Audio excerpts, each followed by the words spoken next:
नमस्कार साथियों, स्वागत है आपका AI-1 एकेडमी पर। तो कैसे हैं आप सभी? उम्मीद करता हूं बहुत ही अच्छे होंगे, स्वस्थ होंगे, शानदार होंगे। तो बढ़ते हैं हम वर्दी की प्राप्ति करने के लिए और इस लक्ष्य को प्राप्त करने के लिए आगे बढ़ते हैं। कुछ प्रश्नों के साथ आए हैं हम लेके जीके के क्विज़। क्या लेकर आए हैं हम यहाँ पर भी? जीके के क्विज़ लेकर आए हैं आपके लिए। बहुत सारे MCQ हैं, 25 MCQ लेकर आए हैं जो कि प्रीवियस ईयर क्वेश्चन से लिए गए हैं। जो प्रीवियस ईयर के पेपर हैं उनसे लिए गए क्वेश्चन हैं आगामी सभी एग्ज़ाम के लिए। आपके वो SSC GD का एग्ज़ाम हो, UP पुलिस का एग्ज़ाम हो, और सभी एग्ज़ाम के लिए विथ एक्सप्लेनेशन आपको बताए जाएंगे। अभी 25 के 25 MCQ आपको पूरे बताए जाएंगे। बढ़ते हैं आगे बिना किसी देरी के। पहला क्वेश्चन है, सर्टोली कोशिका किस अंग में पाई जाती है? ऑप्शन दे रखे हैं, ऑप्शन यह दे रखे हैं यहाँ पर। ए ऑप्शन है अंडाशय, ऑप्शन बी है वर्क, ऑप्शन सी है यकृत और ऑप्शन डी है वर्षण। तो यहाँ पर ऑप्शन डी बिल्कुल राइट आंसर लगाते जाइए। सर्टोली कोशिका है जो हमारे शरीर में, ये मानव के कोशिका होती है जो पुरुषों में होती है और वर्षण में पाई जाती है। बढ़ते हैं नेक्स्ट क्वेश्चन की ओर। यूनिसेफ का मुख्यालय कहाँ स्थित है? यूनिसेफ यानी कि जो एक वर्ल्ड लेवल की एक ऑर्गेनाइजेशन है, इसका मुख्यालय कहाँ स्थित है? तो इसका मुख्यालय के लिए ऑप्शन दे रखे हैं हमें 4। पहला ऑप्शन है जेनेवा, न्यूयॉर्क, पेरिस और रोम। तो यहाँ पर ऑप्शन बी बिल्कुल राइट आंसर हो जाएगा, न्यूयॉर्क। अब यूनिसेफ है क्या? तो यूनिसेफ बच्चों के लिए बनाई गई एक संस्था है। किसके लिए बनाई गई ये संस्था है? ये बच्चों के लिए,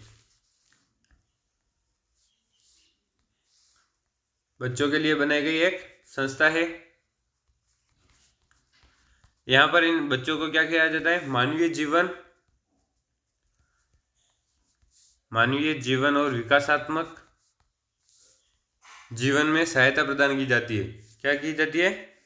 विकासात्मक जीवन के लिए सहायता प्रदान की जाती है। किसके द्वारा? यूनिसेफ के द्वारा। और इसके अंदर हमारे 192 देश, विश्व के 192 देश इसमें शामिल है।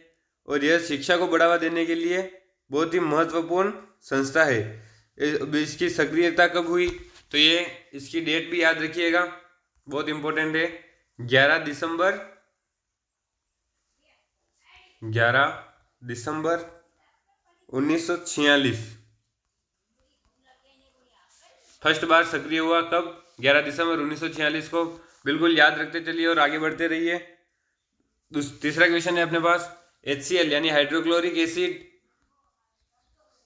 HCl किस अंग में स्रावित होता है? ऑप्शन दे रखे हैं आंत्र, यकृत, आमाशय और अग्नाशय। तो यहाँ पर ऑप्शन सी हमें पता है, बिल्कुल राइट आंसर हो जाएगा। आमाशय यानी पेट में हमारे HCl स्रावित होता है। क्यों होता है ये भोजन को टुकड़ों में बांटता है, भोजन को तोड़ता है, जिससे हमें ऊर्जा और शक्ति मिलती है।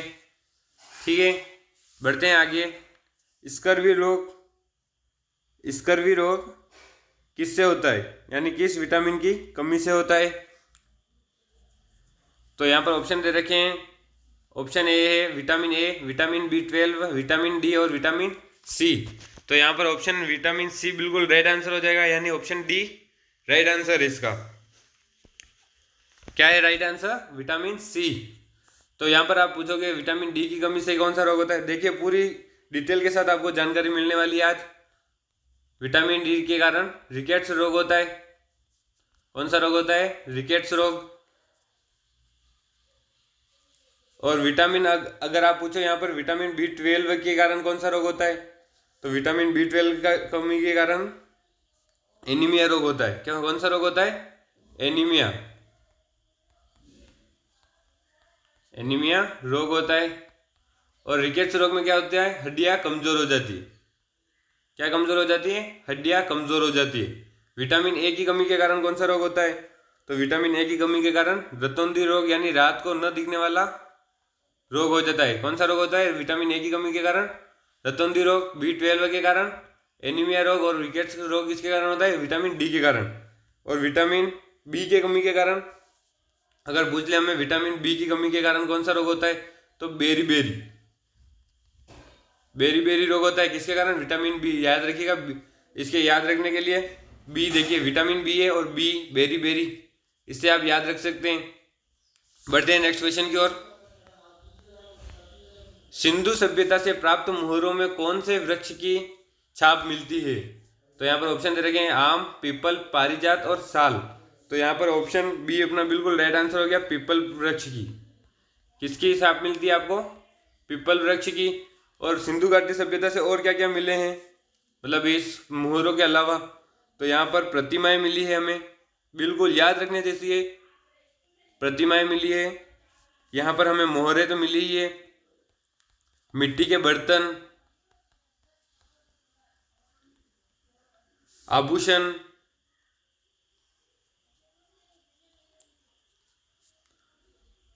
और क्या मिले हैं? मिट्टी की मूर्तियां भी मिली है यहाँ पर, मिट्टी की मूर्तियां। बढ़ते हैं नेक्स्ट क्वेश्चन की ओर।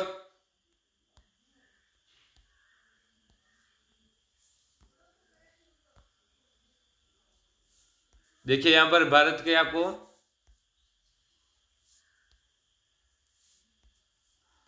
भारत के सभी जीके मिलेंगे, किस पर? सिर्फ और सिर्फ AR1 एकेडमी पर। AR1 एकेडमी पर आपको मिलने वाले इंपॉर्टेंट जीके क्वेश्चन।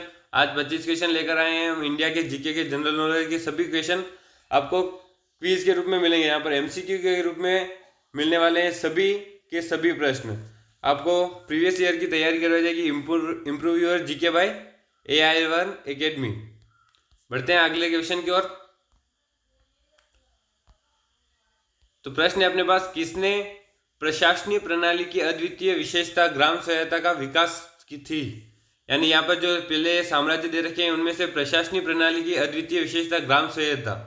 ग्राम सहायता किसमें? तो चेर, चोल, पांड्य और पल्लव।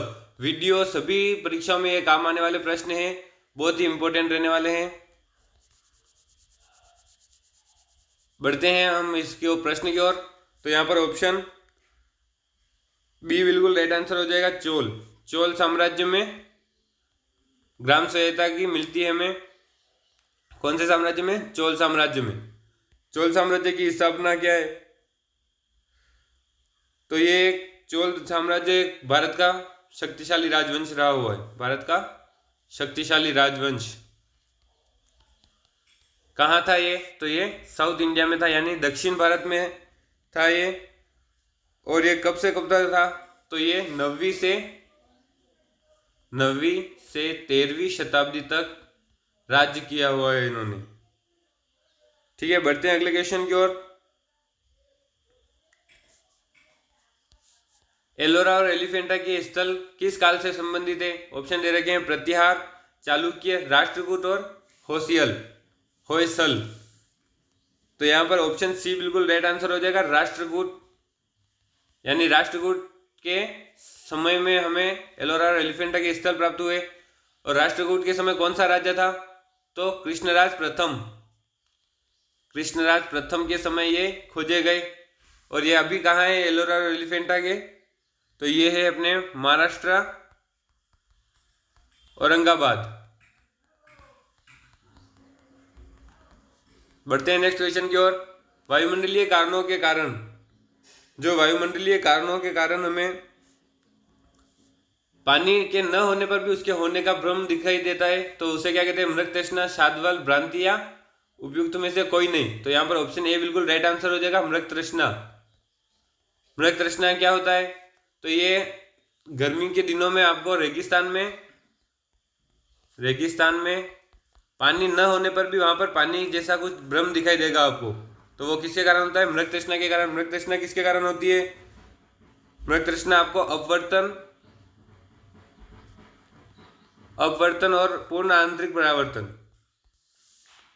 आंतरिक या फिर आंतरिक परावर्तन के कारण होता है, मृग तृष्णा होती है। ये देखिए यहाँ पर साइंस के भी क्वेश्चन है। बढ़ते हैं नेक्स्ट क्वेश्चन की ओर। जो लोग अपनी खपत के लिए पर्याप्त कृषि करते हैं, बाजार में बिक्री नहीं करते हैं, यानी जो कृषित करते हैं पर खुद के उपयोग के लिए करते हैं, बाजार में उन्हें प्रयोग नहीं करते हैं, तो वो कौन से किसान हो गए? जो उपयोग करते हैं और प्रयोग नहीं करते हैं। तो वो हो गए, ऑप्शन ए हो गया जीविका कृषक, ऑप्शन बी है जनजाति और जैव कृषक, और उपयुक्त में से कोई नहीं। तो यहाँ पर ऑप्शन ए बिल्कुल राइट आंसर हो जाएगा, जीविका कृषक, यानी अपनी जीविका चलाते हैं सिर्फ कृषि से और उसे व्यवसाय नहीं करते। बढ़ते हैं नेक्स्ट क्वेश्चन की ओर। कौन सा शब्द समुदायों में कई पीढ़ियों से जमा पारंपरिक ज्ञान का सबसे अच्छा वर्णन करता है? तो लोक ज्ञान। देखिए ऑप्शन ए लोक ज्ञान, बी है अनुभव, दूरदर्शिता और चतुरता। तो यहाँ पर लोक ज्ञान इसका बिल्कुल राइट आंसर हो गया। अनुभव तो एक्सपीरियंस होता है और दूरदर्शिता यानी दूर की सोचने वाला होता है। नेक्स्ट क्वेश्चन की ओर बढ़ते हैं। देखिए यहाँ पर आपको प्रीवियस ईयर के इंपॉर्टेंट क्वेश्चन सभी मिल जाएंगे, सभी एग्जाम के लिए जो भी इंपॉर्टेंट क्वेश्चन है वो भी मिल जाएंगे, और मोस्ट रिपीटेड जो बार बार आपको परीक्षा में दिखाई देते हैं वो क्वेश्चन आपको बहुत बार मिलेंगे यहाँ पर, और जो ज़्यादा पूछे जाते हैं वो भी जीके क्वेश्चन आपको यहाँ पर मिलने वाले हैं। बढ़ते हैं नेक्स्ट क्वेश्चन की ओर। यदि आप दो पक्षों को उनके मतभेदों को हल करने के लिए सहायता करने का प्रयास करें तो आप क्या हो जाएंगे? तो यहाँ पर ऑप्शन दे रखे साक्षी, मध्यस्थ, अधिवक्ता और उपयुक्त में से कोई नहीं। तो साक्षी किसे कहते हैं? गवाह यानी जो देखता है, और मध्यस्थ यानी जो बीच में रहता है, और अधिवक्ता यानी वकील। तो मध्यस्थ इसका बिल्कुल राइट आंसर हो जाएगा, ऑप्शन बी इसका बिल्कुल राइट आंसर हो जाएगा। बढ़ते हैं नेक्स्ट क्वेश्चन की ओर। इनमें से कौन सा अन्य समुदाय को मांगों के समायोजित नहीं करने का उदाहरण है? ऑप्शन दे रखे श्रीलंका, युगोस्लाविया, बेल्जियम और श्रीलंका और युगोस्लाविया। यहाँ पर ऑप्शन डी बिल्कुल राइट आंसर है, श्रीलंका और युगोस्लाविया। बढ़ते हैं नेक्स्ट क्वेश्चन की ओर। इनमें से कौन सा अन्य समुदायों की मांगों की समायोजित नहीं करने के उदाहरण है? तो श्रीलंका, युगोस्लाविया, बेल्जियम, ए और बी। तो यहाँ पर ऑप्शन डी यहाँ पर भी बिल्कुल राइट आंसर है। नेक्स्ट क्वेश्चन की ओर बढ़ते हैं। उत्तरी आयरलैंड में प्रोटेस्टेंट ईसाइयों का प्रतिशत कितना है? तो यहाँ पर ऑप्शन बी बिल्कुल राइट आंसर हो जाएगा। क्या हो जाएगा? ऑप्शन बी 53% प्रोटेस्टेंट ईसाइयों का प्रतिशत है। कहाँ? उत्तरी आयरलैंड में। बढ़ते हैं नेक्स्ट क्वेश्चन की ओर। 2011 में भारत की जनसंख्या प्रति वर्ग किलोमीटर घनत्व क्या था? तो ऑप्शन दे रखे 325, 342, 362 और 382। तो यहाँ पर ऑप्शन डी बिल्कुल राइट आंसर हो जाएगा। 382 प्रति वर्ग किलोमीटर औसत घनत्व था 2011 में भारत का। बढ़ते हैं नेक्स्ट क्वेश्चन की ओर। मानव की महत्ता किसे? संख्या से, बल से, गुण से या किसी से नहीं? तो गुण से मानव की महत्ता होती है हमेशा। बढ़ते हैं नेक्स्ट क्वेश्चन की ओर। 2001 और 2011 की जनगणना के अनुसार भारत के किस राज्य की जनसंख्या सबसे कम साक्षर है? ऑप्शन दे रखे बिहार, झारखंड, छत्तीसगढ़ और मध्य प्रदेश। तो ऑप्शन ए बिल्कुल राइट आंसर हो जाएगा, बिहार। बिहार की जनसंख्या सबसे कम है, और सबसे ज्यादा पूछ लिया अगर आपको तो यहाँ पर केरल इसका बिल्कुल राइट आंसर हो जाएगा। बढ़ते हैं नेक्स्ट क्वेश्चन की ओर।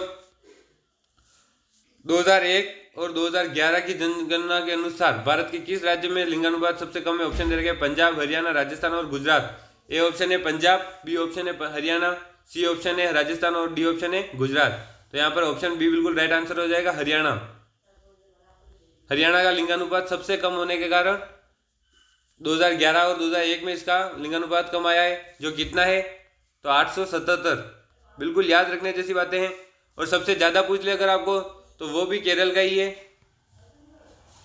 1084। कितना है? 1084। और सबसे कम लिंगानुपात वाला केंद्र शासित प्रदेश पूछ ले अगर आपसे, देखिए केंद्र शासित प्रदेश भी राज्य जैसे हैं तो इन्हें भी याद रखना होगा। तो इसका आंसर है दमन और दीव। क्या है? दमन और दीव। बढ़ते हैं नेक्स्ट क्वेश्चन की ओर। यहाँ पर देखिए आपको जीके, आपको हिस्ट्री के, साइंस के, सभी के जीके मिलने वाले हैं सिर्फ और सिर्फ AR1 एकेडमी पर। तो परीक्षा की तैयारी सिर्फ और सिर्फ यूपी पुलिस नहीं है, यहाँ पर सिर्फ और सिर्फ SSC GD और सिर्फ AR1 एकेडमी पर आपको मिलने वाले हैं। ऊर्जा का ऐसा ही मात्रक पूछ लिया अगर आपसे तो वो जूल है। क्या है? जूल। और इसका समतुल्य यानी अर्घ में हम इसे अगर बताना चाहेंगे तो क्या आंसर है? तो ऑप्शन ए इसका 10⁻6 अर्घ के, ऑप्शन बी है 10⁻−7 अर्घ के, और ऑप्शन सी है 10⁻7 अर्घ के, और ऑप्शन डी है 10⁻5 अर्घ के। तो ऑप्शन सी इसका बिल्कुल राइट आंसर हो जाएगा, 10⁻7 अर्घ के बराबर होगा। बढ़ते हैं नेक्स्ट क्वेश्चन की ओर। रॉकेट नौदन का कार्य निम्न में से किस नियम पर आधारित है? देखिए 4 नियम के नाम लिख रखे हैं यहाँ पर, फेराडे नियम, न्यूटन नियम, गैलीलियो नियम और बर्नौली का नियम। तो यहाँ पर ऑप्शन बी बिल्कुल राइट आंसर हो जाएगा, न्यूटन के नियम पर। न्यूटन के कौन से नियम पर ये आधारित है? तो न्यूटन के गति के तृतीय नियम यानी तीसरे नियम पर आधारित है। फैराडे का नियम क्या हो गया कि अगर हम किसी विद्युत तार को चुंबकीय क्षेत्र में बदलाव हो रहा है, परिवर्तन हो रहा है, तो वहां पर चुंबकीय क्षेत्र निर्मित होगा। क्या होगा? चुंबकीय क्षेत्र निर्मित होगा। ये तो हो गया फैराडे का। अगर हमें पूछ ले न्यूटन के तीनों नियम बताओ, तो न्यूटन का पहला नियम तो है जड़त्व का नियम। दूसरा नियम है संवेग परिवर्तन में, अगर संवेग परिवर्तन की दर में जो संवेग परिवर्तन की दर उस पर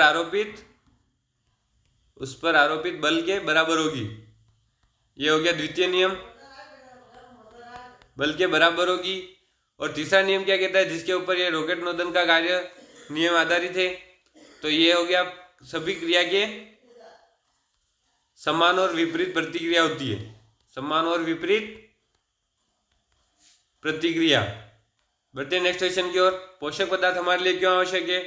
तो शारीरिक संरचना क्या है? शारीरिक संरचना के लिए ऑप्शन बी है वृद्धि और ऊर्जा प्रदान करने के लिए, ऑप्शन सी है क्षतिग्रस्त भागों के रखरखाव के लिए, और ऑप्शन डी है उपरोक्त सभी के लिए। तो यहाँ पर ऑप्शन डी बिल्कुल राइट आंसर हो जाएगा। बढ़ते हैं नेक्स्ट क्वेश्चन की ओर। सभी जीवों के लिए भोजन की आवश्यक है, तो हमें क्या मिलता है हम भोजन से?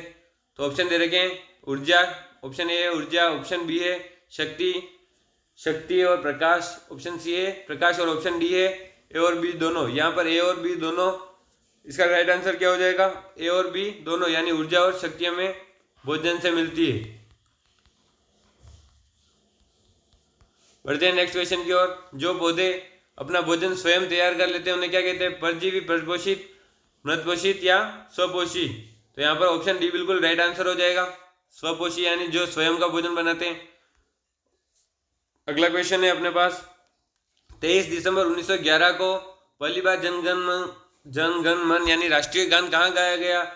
तो वो ऑप्शन दे रखे हैं मुंबई, कोलकाता, लखनऊ और साबरमती। तो ऑप्शन बी इसका बिल्कुल राइट आंसर हो गया, कोलकाता में।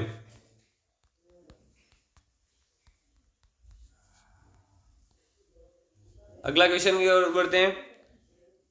यहाँ पर दे रखा है कर्जन ने भारत का विभाजन कब किया? तो ऑप्शन दे रखे हैं 1905 में, 1901 में, 1919 में और 1947 में। तो यहाँ पर ऑप्शन ए बिल्कुल राइट आंसर हो जाएगा, 1905 में। 1905 में कर्जन, जो कि उस समय भारत के गवर्नर जनरल थे, लॉर्ड कर्जन ने बंगाल विभाजन की बात रखी थी 1905 में, और 1905 में ही इसे अलग कर दिया गया।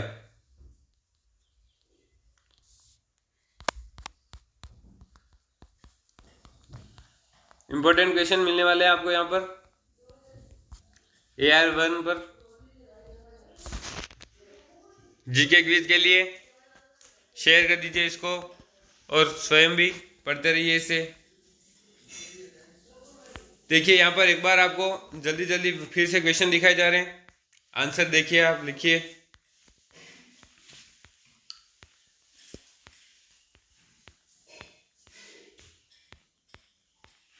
दस क्वेश्चन तक दिखाया जाएगा आपको।